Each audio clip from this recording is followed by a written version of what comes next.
Баршаларыңызға ассалаумағалейкум. Бізге жаңа Қазақстан алдағы 5 жылда келмейді. Бұл имитация, халықты алдау, өзгеріске сендіру әрекеті. Политехнологияның ескі әдістерінің бірі дейді. Әлеуметтік желіге жазба қалдырған Асылбек Баяжым ағамыз.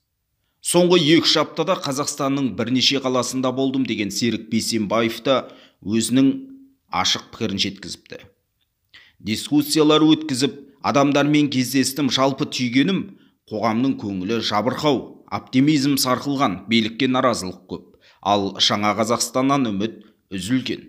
Барлығын толғандыратын мәселе өмірдің қымбаттауы және жемқорлық. Бағалардың шарықтап өсуі, әсіресе көп балалы және тұрмысы төмен отбасыларға қатты тиіп жатыр.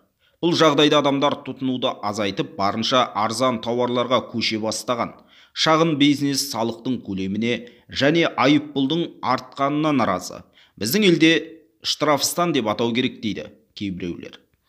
Фокус группа барысында ақтаулық орта жастағы қазақ жігіт бұл елдің болашағы жоқ, ыңғайы келсе көшіп кету керек дегендей пікір айтты. Басқалары оның не біз кетсек кім қалады деген жоқ, керісінше түсіністікпен қарады. Англия, Кореяға кетіп жағдайын жақсартқандар жайлы айта бастады. Елде қандай позитив бар деген сұраққа көпшіліктің айтатыны цифровизация, яғни үкімет Каспийдегі цифрлық программалардың дамуы және бейбіт өмір. Басқа салалар бойынша өзгеріс жоқ. Немесе керісінше нашарлау байқалады дейді. Мысалы, тұрмыстың төмендеуі, экологияның нашарлауы, газдың жетіспеушілігі, жылдар бойы шешілмей келе жатқан мәселелерге утиль алым, уақыттың ауысуы және айыз салу секілді кейін туындаған проблемалар қосады. Елдің жағдайын түзелту үшін бүкіл жүйе ауысу керек деген пікір басым. Тоқаевтан аса ешкім үміт күтпейді. Оның қолынан бұрынғы жемқор жүйені жою келмеді. Ешкімді соттай алған жоқ, яғни әлсіздік танытты немесе оған мүдделі емес дейді респонденттер.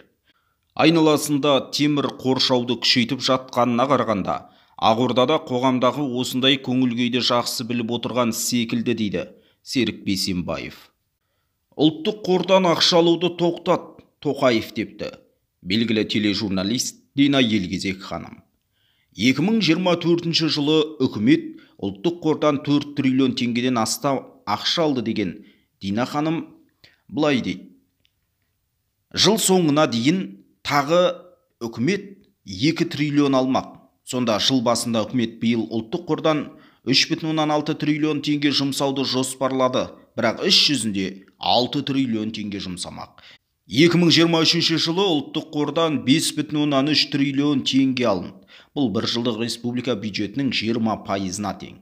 Азаттықтың мәліметінше, Еуразия-нет басылымы халықаралық валюта қорының Қазақстан үкіметі бюджет тапшылығын жабу үшін ұлттық қорға тым көп арқа сүйейді деген мәлімдемесіне назар аударды.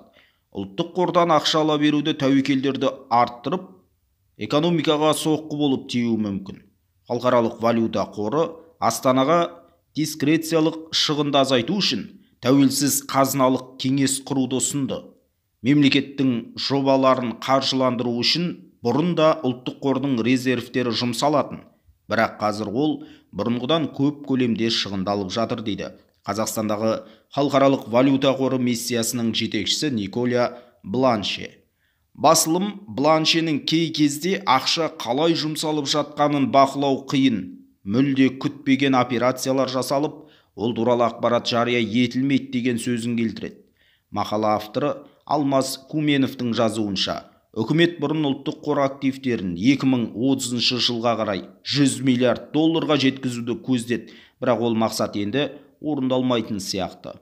Ранкинг KZ экономикалық мониторинг агенттігінің мәліметінше, ұлттық қор активтері 2014 жылдың тамызында 77 миллиард долларға төмендеді. Содан бері активтер азайып жатыр.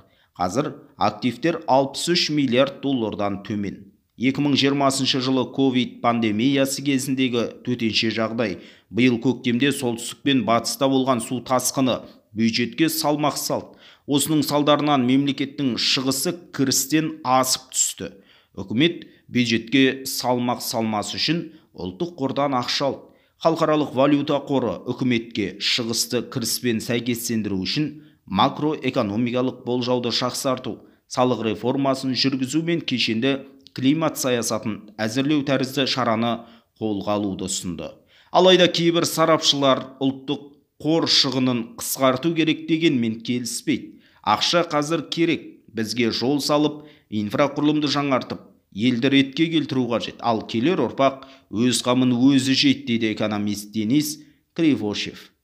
Халық финанс инвестициялық компания төрағасының кеңесшісі Мұрат Темірханов халықаралық валюта қорының тұжырымымен келіседі. Оның ойынша, үкімет қымбат бастамаларды іске асырып жатыр, бірақ ол өзін-өзі қаншалық ақтайтыны жайлы түсінік жоқ. Сондықтан стратегиялық жоспарлауға басымдық берілуге тиіс. Болашақта мұнай бағасы төмендеп, экономикалық ахуал нашарлап, ұлттық қорда ақша жетпей қалса, үлкен проблемаларға тап боламыз, дейді Темірханов мырза. Негізі қарап отырсаңыз, ұлттық қор бұл мемлекеттің тікелей тіреуші күші. Егер ұлттық қордағы ақшаны үкімет оңды солды шаша беретін болса, түбі елдің жағдайы оңалмақ түгілі шатқаяқтап қалу әбден мүмкін. Бұған кім жауапты болады? Келер ұрпақты ойлайтын бүгінгі үкімет пе, әлде қазіргі өз жандарының тыныштығын ойлайтындар ма? Сұрақ үлкен, оған жауапты біз де білмейміз. Ал енді Серік Хасенов есімді белсенді азамат, республика, жалпы ел туралы сөз қозғап былай дейді. Жалпы республика деп өзін-өзі басқару органдары мен институттары дамыған, ашық, саясат пен сайланбалы жүйені ұстанатын мемлекетті айтады. Қазақстанда қалай республика атанды? Кездейсоқ кеңес үкіметі кезінде. Горбачевтың әлемге енді ашық саясат ұстанамыз деген ұранының бір парасын орындау процесі кезіндегі қамту арқылы ғана республика атанды. Самодержавиямен күресіп орнатылған республика емес еді бұл. Сондықтан әлі күнге дейін біздің ел республика бола тұра, әлі бір орталықтан басқарылады, тағайындалады, бәрі ешқандай сайлау жоқ. Егер сіз Қазақстандағы саяси жүйені диктатуралы немесе автократиялық басқару формасының негізінде жасалып отыр десеңіз, соған қарамай республика күнін тойласаңыз, бүгінгі жүйемен сыбайлассыз деген сөз жоқ. Біз расымен республикамыз десеңіз мархабат, бірақ қаттырақ айғайлағаннан республика боламыз деген ой және манипуляция екенін ескерткім келеді. Еліміздегі республика күні жаңа Қазақстан ертегісі аясында қайтарылған айтулы даталардың бірі. Бірақ басқару формасы өзгермеді. Тоқаев республика күнінің датасын қайтарғанымен, іс жүзінде елімізді республикалық бағытқа бұрмады. Ескіше республика құжат пен форумдардағы формалды сөздерде ғана қала берді. Бір күндік демалыс пен премия үшін республика күнін тойлағанша, шынымен республика болатын күнге ертерек жетейік. Соған жазсын, дейді Серік Хасенов.